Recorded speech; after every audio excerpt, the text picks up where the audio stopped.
Good afternoon. I have with me this afternoon Mr. Garry Buckminster, who is our Harbormaster for the town of Wareham.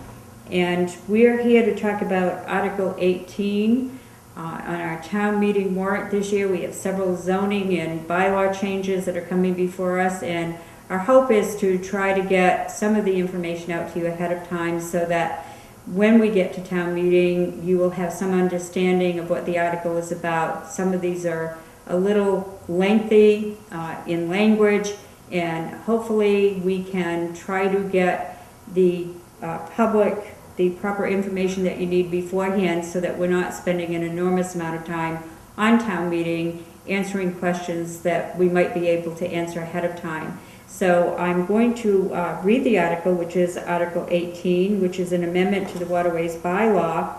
And the article reads, to see if the town will vote to amend the Town of Wareham Waterways Bylaw Division 4, Article 1, Section 2B, and replace it with the new Waterways Rules and Regulations, Section 2B through 2M, or to take any action relative thereto. Garry, I understand that this was a process that was started in a prior year, that we addressed a couple of the waterways bylaws, and now this is to carry forward and make some more changes. Can you give us some highlights of what we can expect within this new regulation? Yes, the current the regulations that we're changing were adopted in 1998 and 1999.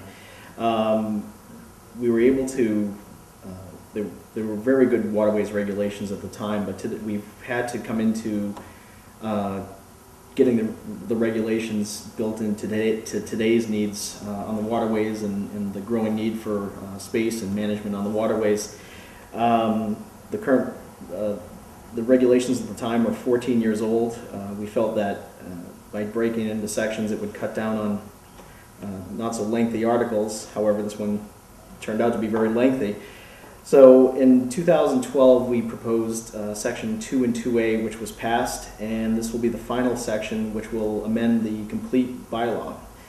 Some of the key changes that we did put in was creating a structured guideline for applications, waiting lists, and the approval process for moorings, which are dictated through state laws. We also added in requirements for vessel verifications of people having moorings, boats on docks. This is part of the process for collecting information for boat excise tax. One of the sections defines the duties of the mooring service providers, which do the mooring installations, and it gives them some guidelines and for both them and the people that are approved for the waiting list, and also people that are required to get their inspections done. Also covers outhauls and floating docks, where they will be required to go and get an inspection every 3 years to make sure that the hardware is up to date, everything is in good order and safe to use.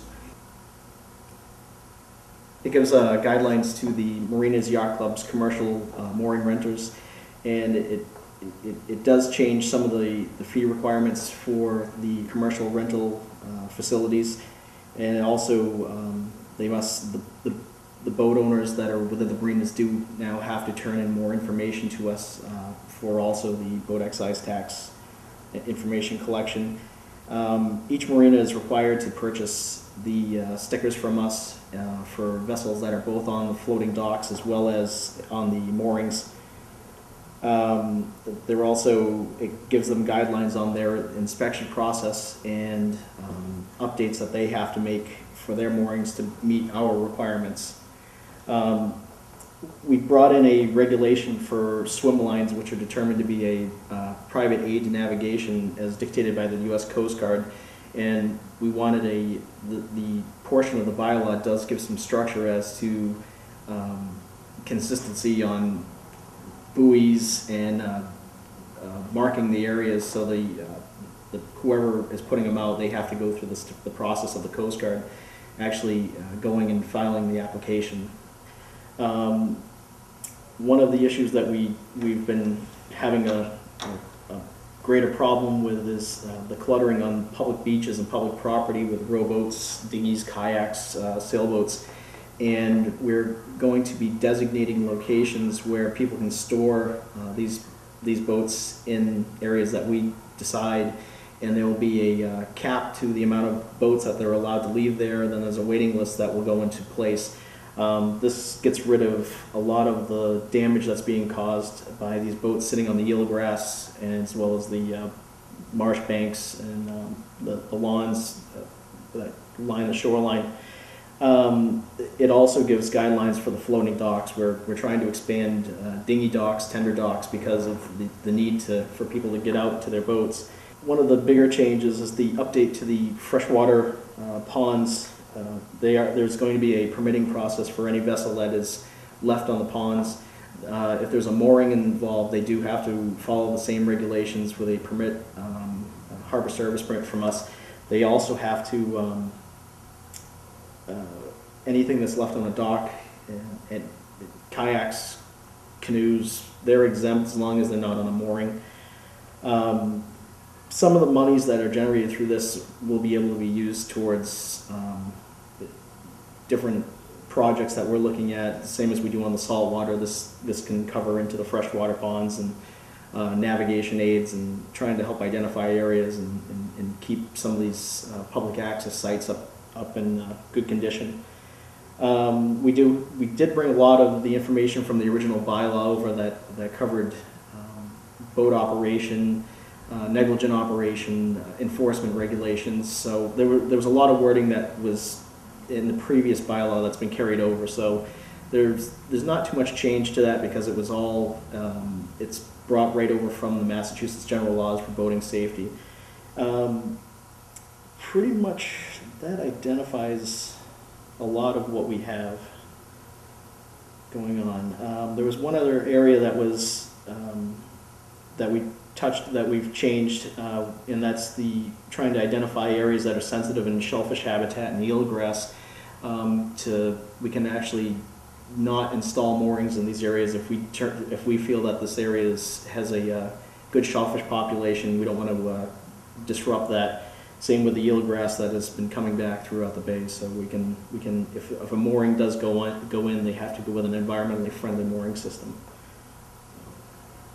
That's it for now. That's a great overview. Thank you very much. If anyone has any question on this, is there a number that they can reach your office that they could contact you and ask specific questions? Absolutely. It's 508-291-3100, extension 3186, or they can email me at harbormaster@wareham.ma.us. It's great. Thank you. Again, I would encourage people, because of the complexity of this article, that you try to research it first, go online and read through it. And if you do have any questions, jot them down, get in touch with the Harbormaster's office, ask your questions, and I'm sure they can answer it for you. And try to have all these questions answered before you come to town meeting, so that we can try to get through the articles without a lot of confusion. So our goal today is to try to encourage people to get a better understanding of the article, and certainly if they have any questions, they should call the Harbormaster's office and get in touch with you. And we have copies available for people that would like to pick one up, or we can email it to them.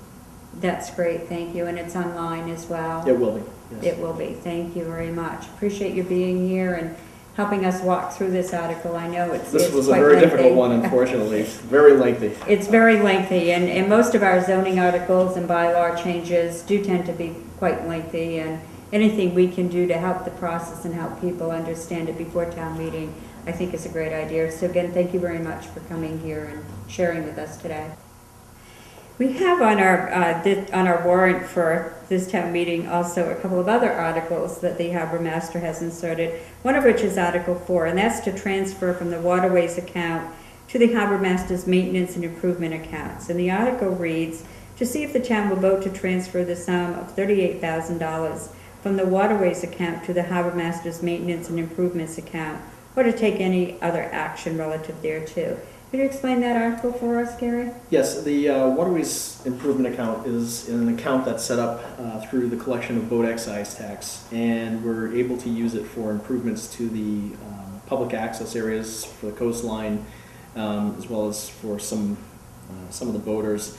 We're going to be pulling, there's actually 2 articles that are working together, which is 4 and 5. And some of the funds that are going to be requested through the Waterways Improvement Account will help fund a launch, which is like a water taxi, which will be operating out of the Onset Harbor area.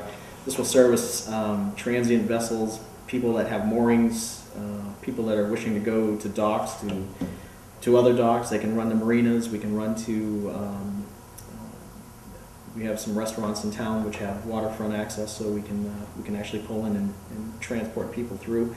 There is a fee that goes along with it, so it's not a free service. People pay to use this. It's a seasonal pass, or you can pay as you need it. It also is going to cover some costs with upgrades to our navigational aids within the town. The town has about 125 navigational aids, and the maintenance is pretty extreme with the salt water. And lastly, we're going to start improving some of the signage in our public access areas to identify the beaches, to identify the boat ramps, identify the piers, docks. And so basically it's just a big improvement article, both of them pretty much. Article 5 is a transfer also from the harbor service permits, which is generated by the boaters, which is a permit that's purchased by the boat owners. This fund is going to allow us to work with article number 4, and that's to help fund a portion of the launch, as well as equip it for proper certification through the Coast Guard. We're looking to employ a second assistant harbormaster to work on the day-to-day operations with us. The expanding needs of the town, I feel that it's important for us to have the manpower that will allow us to keep moving forward. We also use the funds to update our safety equipment on the boats, such as tow lines, life jackets, navigation equipment, and maintenance and dockage. It covers a lot of line items that we removed out of our budget, which was coming from the general fund, and we use this permit to offset those costs, so it's not coming from the general taxpayer. It's coming more from the funds that are generated by the boaters. And it basically allows us to keep our areas maintained, our waterfront active. So the funds that are being requested allow us to really keep our waterfront in good working condition. It allows us to build some docks. We're going to be, one of the expansions is going to be funding an expansion to the Tempest Knob boat ramp, which will allow us to add floating docks, as well as some better amenities for people that are launching and trying to haul their boats, as well as Bessie Park. We're going to be adding some docks to that area that were damaged in Hurricane Bob, which were never replaced. So public access is a major component of our job, trying to keep it fixed up. So, and this is our ability to have the funds to be able to do this. Thank you very much for being here this afternoon and walking us through these articles. It's always helpful to have some information ahead of time so that people can make an informed decision as to whether they want to support the article or not support the article. So again, thank you very much, and I'm sure if anyone has any questions, we can direct them to your office where you can answer them directly for them. Yes, thank you for being here.